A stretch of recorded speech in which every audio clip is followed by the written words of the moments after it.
और दिल्ली से गणेश और मुंबई से सत्यप्रकाश इस वक्त हमारे साथ जुड़े हुए हैं। सत्यप्रकाश, आपने संजय निरुपम से बातचीत भी की है, वो ये कह रहे हैं अभी तय नहीं किया राजनीतिक व्यक्ति हूँ, चुनाव जरूर लड़ूंगा, कहां से लड़ूंगा, किससे लड़ूंगा, ये भविष्य में बताऊंगा। देखिए, जिस तरह से संजय निरुपम ने साफ तौर से कहा कि मैं चुनाव लड़ूंगा और जीतूंगा और उत्तर पश्चिम मुंबई की सीट पे ही लड़ूंगा, कहीं न कहीं उन्होंने साफ साफ इशारा दे दिया है कि जल्द ही किसी पार्टी में शामिल होंगे। जब उनसे पूछा कि क्या निर्दलीय चुनाव लड़ेंगे तो उन्होंने कहा नहीं, हम निर्दलीय चुनाव नहीं लड़ेंगे, हम किसी पार्टी से लड़ेंगे और जिस सीट को लेकर विवाद था इसी सीट पर हम चुनाव लड़ेंगे और जीत के आएंगे। कई मुद्दों को लेकर कांग्रेस के ऊपर उन्होंने कटाक्ष किया है और जिस तरह से लॉबी की बात की, कहा है कि जिस तरह से दिल्ली में जो हाई कमान बैठा हुआ है वहाँ लॉबी चल रहा है, जिसकी वजह से कांग्रेस के कई बड़े नेता हैं वो परेशान है और इसी वजह से कांग्रेस पार्टी छोड़ रहे हैं। धर्म की बात किया तो उन्होंने कहा कि जिस तरह से कांग्रेस में लगातार विरोध होता है, अगर हिंदू धर्म के बारे में बात करते हैं तो रोका टोका जाता है, तो कहीं की सारी चीजों को लेकर कांग्रेस के ऊपर कटाक्ष किया है और कहा है कि आने वाले दिनों में कांग्रेस के कई बड़े नेता कांग्रेस पार्टी छोड़ देंगे। प्रकाश, पिछले 24 घंटे में ही 3 झटके लग गए हैं कांग्रेस को। गौरव बल्लभ मुखर प्रवक्ता रहे, आज वो बीजेपी में शामिल हो गए हैं। हमारे सहयोगी गणेश ने उनसे बात भी की थी। गणेश, गौरव बल्लभ कई दिनों से वो शांत थे और अचानक आके उन्होंने बताया कि उनका कारण क्या था, लेकिन जिन सवालों को लेकर वो मशहूर हुए थे, क्या वो अब भी सवाल पूछेंगे ऐसे ही? देखिए, वही चीज़ है, जब आने से पहले जब पूछा गया था, जिस तरीके से टीवी डिबेट के दौरान जो उनकी बातें वो चली थी, तो उसको लेकर वो मुस्कुरा के जवाब दे दिया, यानी मुस्कुराहट से उस सवाल को टाल दिया। अब उसके बाद देखिए, जिस तरीके से जो कांग्रेस को लेकर टीवी पे आते थे और जवाब देते थे, उनका ये कहना है कि लगातार जिस तरीके से कांग्रेस में सनातन को लेकर टीका टिप्पणी की जा रही है, राम मंदिर पर प्रश्न उठाए जा रहे थे, राम मंदिर का जो उद्घाटन किया जाता, विरोध किया जाता, कांग्रेस उस पर सवाल कर रही थी, तो मैं उससे काफ़ी दुखी हुआ, क्योंकि ये चीज़ें पिछले कई दिवसों से इंतजार था कि भगवान राम का भव्य मंदिर बने और आज जब बना तो हमें उसका न्योता नहीं ठुकराना चाहिए था। सनातन पर टीका टिप्पणी जब हो रही थी तो हमें जवाब देना चाहिए था।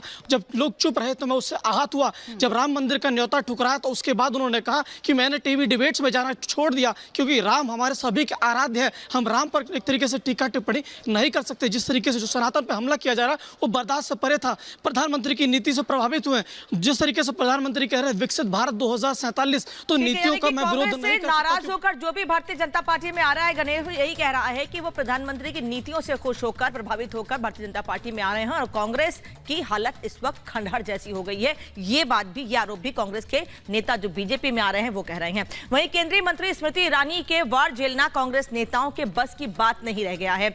उनकी जुझारू प्रवृत्ति और जनता जनार्दन के प्रति समर्पण की गवाह आज अमेठी के लोग हैं, जहां उनके सामने कांग्रेस नेता राहुल गांधी मैदान छोड़कर वायनाड चले गए हैं। लेकिन अब राहुल के पीछे बीजेपी नेता स्मृति ईरानी वायनाड भी पहुंच गई हैं, जिसके बाद लोग ये सवाल पूछ रहे हैं कि क्या अब राहुल वायनाड भी छोड़ देंगे।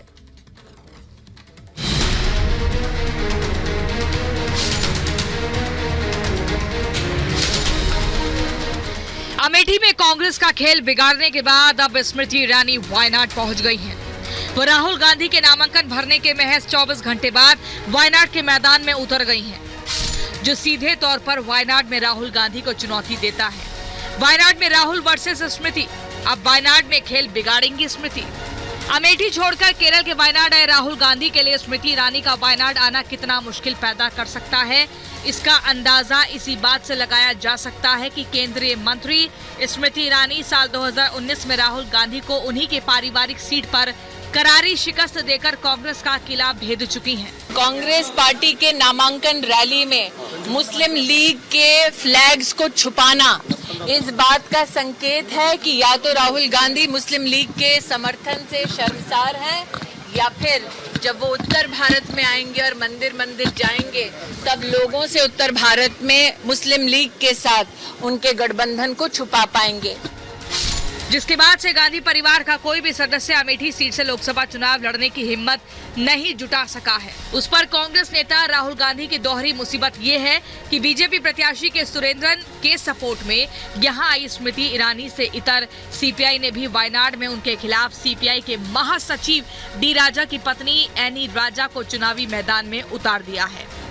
वायनाड में दो तरफा घिरे राहुल, सीपीआई एम और बीजेपी के जाल में फंसी कांग्रेस। क्या अमेठी वापस आएंगे राहुल?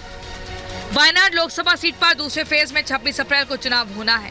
अब जबकि यह राहुल गांधी का मुकाबला सीधे 2 ताकतवर उम्मीदवारों से होगा, उस स्थिति में बीजेपी प्रत्याशी के सपोर्ट में स्मृति ईरानी का वायनाड में प्रचार के लिए उतरना बेशक शुभ संकेत नहीं है, क्योंकि अमेठी की सांसद स्मृति ईरानी की छवि कट्टर कांग्रेस विरोधी है और पिछले 10 सालों में उन्होंने गांधी परिवार को उनकी पारिवारिक सीट पर मात देकर ये साबित कर दिया है कि वो मैदान छोड़कर जाने वालों में से नहीं है। उस पर बची कुची कसर सीपीआईएम की तरफ से मैदान में उतरी एनी राजा निकाल ले जाएंगी। वो वहां एक लोकप्रिय चेहरा है और जाहिर है केरल की वायनाड सीट 24 के लोकसभा चुनाव में कांग्रेस नेता राहुल गांधी के लिए स्वीट केक साबित नहीं होने वाली है। वहां उन्हें 2 मोर्चों पर जंग लड़नी होगी। खासकर बीजेपी की ये शेरनी जिस तरह से अमेठी से पीछे पीछे वायनाड पहुंच गई है, राहुल का पसीना छूटना तय माना जा रहा है। Bureau report, Republic Bharat. और देखिए बड़ी खबर आपको बता रहे पूर्णिया से, बड़ी खबर ये पूर्णिया से कि पप्पू यादव ने अपना नामांकन कर दिया और निर्दलीय वो प्रत्याशी बने, नामांकन किया और कहा उन्होंने कि अब जनता जवाब देगी। इंडी गठबंधन से बगावत कर उन्होंने ये नामांकन किया है और पप्पू यादव ने साफ तौर पर कहा कि कांग्रेस का समर्थन उनको है। कल तक वो नहीं कह रहे थे, लेकिन आज खुलकर कह रहे कि कांग्रेस का समर्थन है। और सबसे बड़ी बात देखिए, बिहार में आरजेडी से के सामने कांग्रेस झुक गई, लेकिन पप्पू यादव पूर्णिया में झुके नहीं, डटे रहे और आज उन्होंने निर्दलीय नामांकन दाखिल कर दिया और कहा कि पूर्णिया की जनता जवाब देगी, क्योंकि राहुल गांधी और प्रियंका गांधी का समर्थन उन्हें प्राप्त है। इससे जुड़े एक रिपोर्ट आप सबको दिखाते हैं और समझिए कि पप्पू यादव आखिर ये दावा क्यों कर रहे हैं।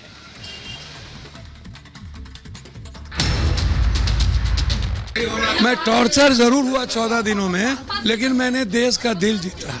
कांग्रेस परिवार मेरे साथ है और मैं कांग्रेस परिवार के आजीवन साथ रहूंगा।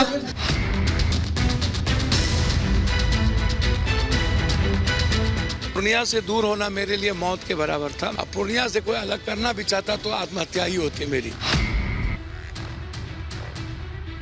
बिहार में आरजेडी और कांग्रेस के बीच कलह कम होने का नाम नहीं ले रही है, क्योंकि पप्पू यादव ने बिहार में INDI गठबंधन की मुसीबत को बढ़ा दिया है। उन्होंने पूर्णिया सीट से निर्दलीय नामांकन भर दिया है। उन्होंने पहले ही साफ कर दिया था कि पूर्णिया से लोकसभा चुनाव लड़कर ही रहेंगे। कांग्रेस से लड़ना पड़े या फिर निर्दलीय, वो पूर्णिया से ही लड़ेंगे। दरअसल बिहार में इंडी गठबंधन में सीटों का बंटवारा हो चुका है। आरजेडी 26 जबकि कांग्रेस 9 सीटों पर लोकसभा का चुनाव लड़ेगी, जबकि 5 सीटों पर लेफ्ट अपने उम्मीदवार उतारेगी। लेकिन पूर्णिया सीट पर खींचतान मची हुई थी। कांग्रेस के हाथों से ये सीट निकल चुकी थी, लेकिन पप्पू यादव किसी भी हाल में इस सीट को छोड़ना नहीं चाहते थे और इसलिए वो कांग्रेस से ही नहीं आरजेडी से भी लड़ने को तैयार थे। लेकिन सभी रास्ते बंद होने के बाद अब उन्होंने पूर्णिया से निर्दलीय पर्चा भर दिया है। निर्दलीय चुनाव लड़ना पड़ा, सबकी एक ही आवाज है, पूर्णिया और पप्पू और पूर्णिया। और आज पहली बार ना कोई दल है, ना कोई जात है, ना कोई धर्म है, ना कोई मजहब है। पूर्णिया से लोकसभा चुनाव लड़ने के लिए पप्पू यादव ने अपनी पार्टी का कांग्रेस में विलय किया था, लेकिन कांग्रेस ने ऐन मौके पर पप्पू यादव को धोखा दे दिया, क्योंकि कांग्रेस आलाकमान ने पप्पू यादव के लिए जरा भी मेहनत नहीं की और पूर्णिया सीट आरजेडी को दे दी। एक तरफ पप्पू यादव खुद को पार्टी का सिपाही बताते रहे और उसी पार्टी ने झूठा वादा करके किनारे लगा दिया। पप्पू यादव यही नहीं रुके, पूर्णिया सीट पाने के लिए आरजेडी प्रमुख लालू यादव के घर भी पहुंच गए। उन्होंने बिहार के पूर्व डिप्टी सीएम तेजस्वी यादव और लालू यादव से मुलाकात की। ये सोचकर कि कांग्रेस ने नहीं सुनी तो क्या पता आरजेडी प्रमुख मान जाएं। लेकिन लालू तो एक कदम आगे निकल गए। उन्होंने सीट बंटवारे से पहले ही पूर्णिया से बीमा भारती को उम्मीदवार बना दिया। दावा तो ये किया था कि पप्पू यादव को पूर्णिया सीट से लड़ने की हरी झंडी मिली थी। मैं दिल से कहता हूं कि मुझे इतनी गंदी राजनीति मुझे आज तक समझ में नहीं आई। भाई आप एकदम अड़े रह गए जब तक गठबंधन नहीं हुआ, जब तक पूर्णिया का फाइनल नहीं हुआ कि आप फ्रेंडली भी नहीं करेंगे। और कल तक परसों तक आप गठबंधन को रोक के रखे। पूर्णिया 14 दिनों तक पूरी नेशनल न्यूज से लेके सारा न्यूज पूर्णिया, पप्पू, कांग्रेस, मधेपुरा, पूर्णिया, आखिर क्या हो गया? हम एक सीट ही ना आग्रह किए थे, हम तो कोई चीज़ उनसे मांगे नहीं थे और हमने तो आग्रह भी किया था। लास्ट में तो हमने कहा कि आपको ऐसा लगता है कि कांग्रेस में मैं क्यों गया, तो आप वहाँ जाते हैं पूर्णिया, लेकिन नहीं छोड़ेंगे। अब पूर्णिया का लोकसभा चुनाव दिलचस्प हो गया है।